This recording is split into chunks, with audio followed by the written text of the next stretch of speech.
Okay, this is Donna Gallant. Remember I told you that I was going to be doing something special this week with my class, with my line and wash and watercolor? Well, today I'm going to show you how to take a leaf and turn it into a stamp. And it works wonderfully. Now, I've done several from before. I'll just show you, as you do it, you get better with it. So the first one I did was this, which is great, okay? But it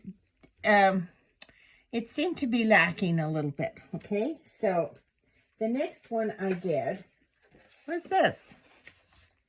And I think this turned out very well. Now, with this one, there's several layers on each leaf, like several layers of stamp, okay, before I added the line. And then I did another one, which was our great maple leaves here. Sorry about that shadow showing up there. I just don't know how to get rid of it. I guess maybe I can try it that way. I don't know. Okay. Anyway, so in this one, I started to add detail like the shadows inside the leaf as well as the outside. Okay, and then yesterday I tried to do the video again, and it was just a little bit too long. So I'll try to keep it shorter today. This one I had ink on the outside as well and just bled it. And this is a wet on wet technique. I'll show you I really like the one I did the other day with that technique, wet on wet, using a wet leaf. Okay, I really like these two. They're very lovely. Anyway, but today I'm going to do it, but I'm not going to use watercolor paper. I'm just going to use a cardstock because I think we may end up with a better application here. Now, the other thing I'm adding, oh, that's pink soap, is glycerin. If I have it in here. I thought I had glycerin in here. Okay, I don't. But sometimes if you add a little bit of soap just to your watercolor paint, it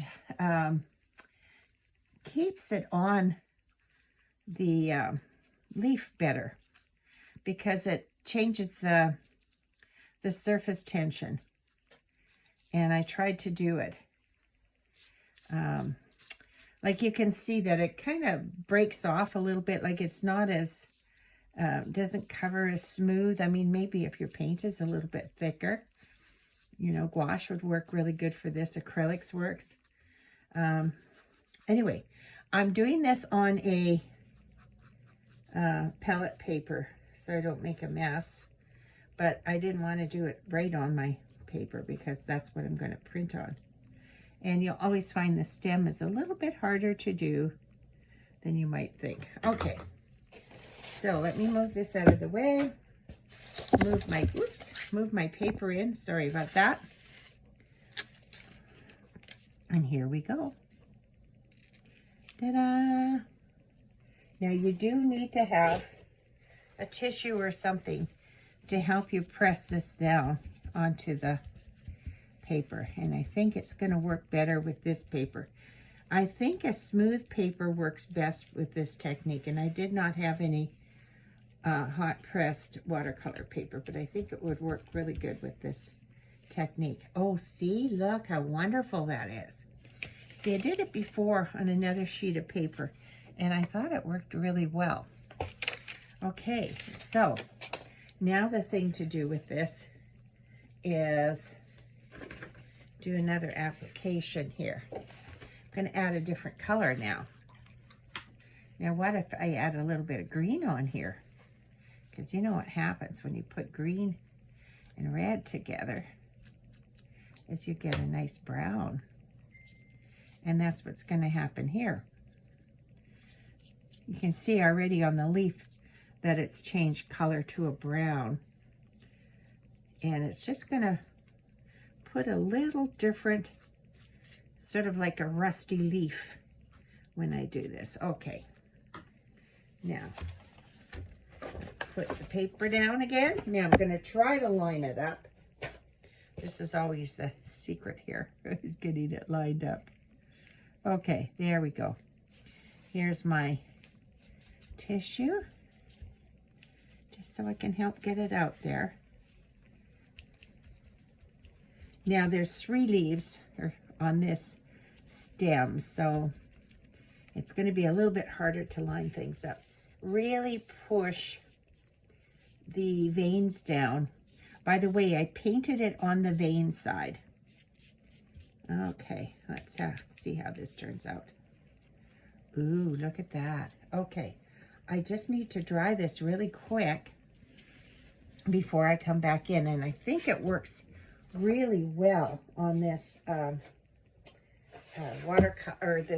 cardstock, better than it did on the watercolor. So let me just dry this very quickly. Okay.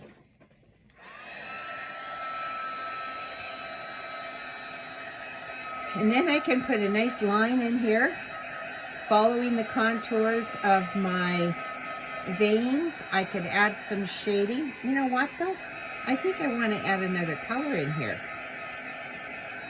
Now it's up to you what you do, but I find more than one application really changes the whole thing. Makes it much more vibrant. Okay, now let me try it again. Okay, let's get some more paint on here. Alrighty. In fact, I'm going to just brush off the previous paint on there. Okay. Now, I'm going to just go for the heck of it. I'm going to add a yellow on top. We're going to see what happens with the yellow. By the way, if you add soap, and you add so very little soap, not even a drop, because if you don't, it gets really frothy. You end up with bubbles all over. Anyway. Okay. There. Okay, now let's bring my paper back in. All right, here. Let me put this right on top now. Try to get it in the right spot. Ta-da! Oops. Okay. Really going to push those veins down so they show. Okay.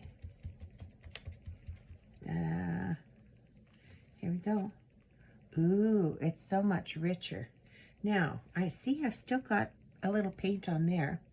So, let me do another leaf here across from it. Because you know when you have leaves, especially on the ground, you have more than one. Whoops. I'm just going to put it on top and see what happens. Okay. Ooh, see, I like that. Can you see? I think I want to add a little more right here. There's still some paint on here. And I'm going to add another color just so that these leaves don't look so lost. Okay. I'm going to grab another color now. Okay. Here we go. Now I've got this really, really vibrant pinky red. So that's the color I'm going to add in here. I think it's like a rose. I don't know. Yeah, it's pretty much like a rose. I don't know what color this is. I forgot what it was, the name of it. Okay. Let's do one more here. One more leaf, you know, and there's no reason why I couldn't add another color in there. Like I've got a burnt sienna here I put on it. There. You can mix the colors up right on your leaf. Okay. Let's get this one on. And I'm going to put it on the one that didn't get such a great imprint before. So put it right there. Press it in. Okay. Ta-da! Okay, let's put it on this one too. Alrighty. Because there's enough paint on there for both of them. Okay. Alrighty. There. Look at how beautiful that is.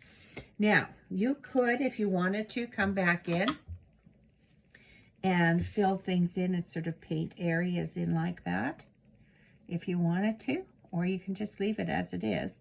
Paint the outside. I think I would have a tendency to leave it, and I would bring my pen in. And now remember, I'm going to turn this around because I want to see the way it should be. Okay, so when I look at my leaf, I'm looking at it the way that it is. So I can come back in here and I can add some lines following those veins. This one goes right across there. I can do the edges. This isn't an exact science, as you would say. I like just doing a suggestion of what might be there. Okay. Anyway, so I would continue on. And if I wanted to, like I did on this other piece, I would shade it in later. Where is it now? On this piece, I shaded it in just with a cross hatching, and then on the outside of the leaf, I did sort of pointillism. So it's two different strokes that I used with it. So I'll continue on with this, and it'll be really cool. And I'll just put like a little slideshow on my channel so you can see the ones that I finished. Okay, I hope you enjoyed that. It's really quick, easy, but it's a great way to do leaves at this time of year, and they're beautiful, and I just love doing all the different fall colors. I hope you enjoyed that. Click like on my channel, and hope to see you soon. Oh, by the way, next week I've got more to do. Okay, bye.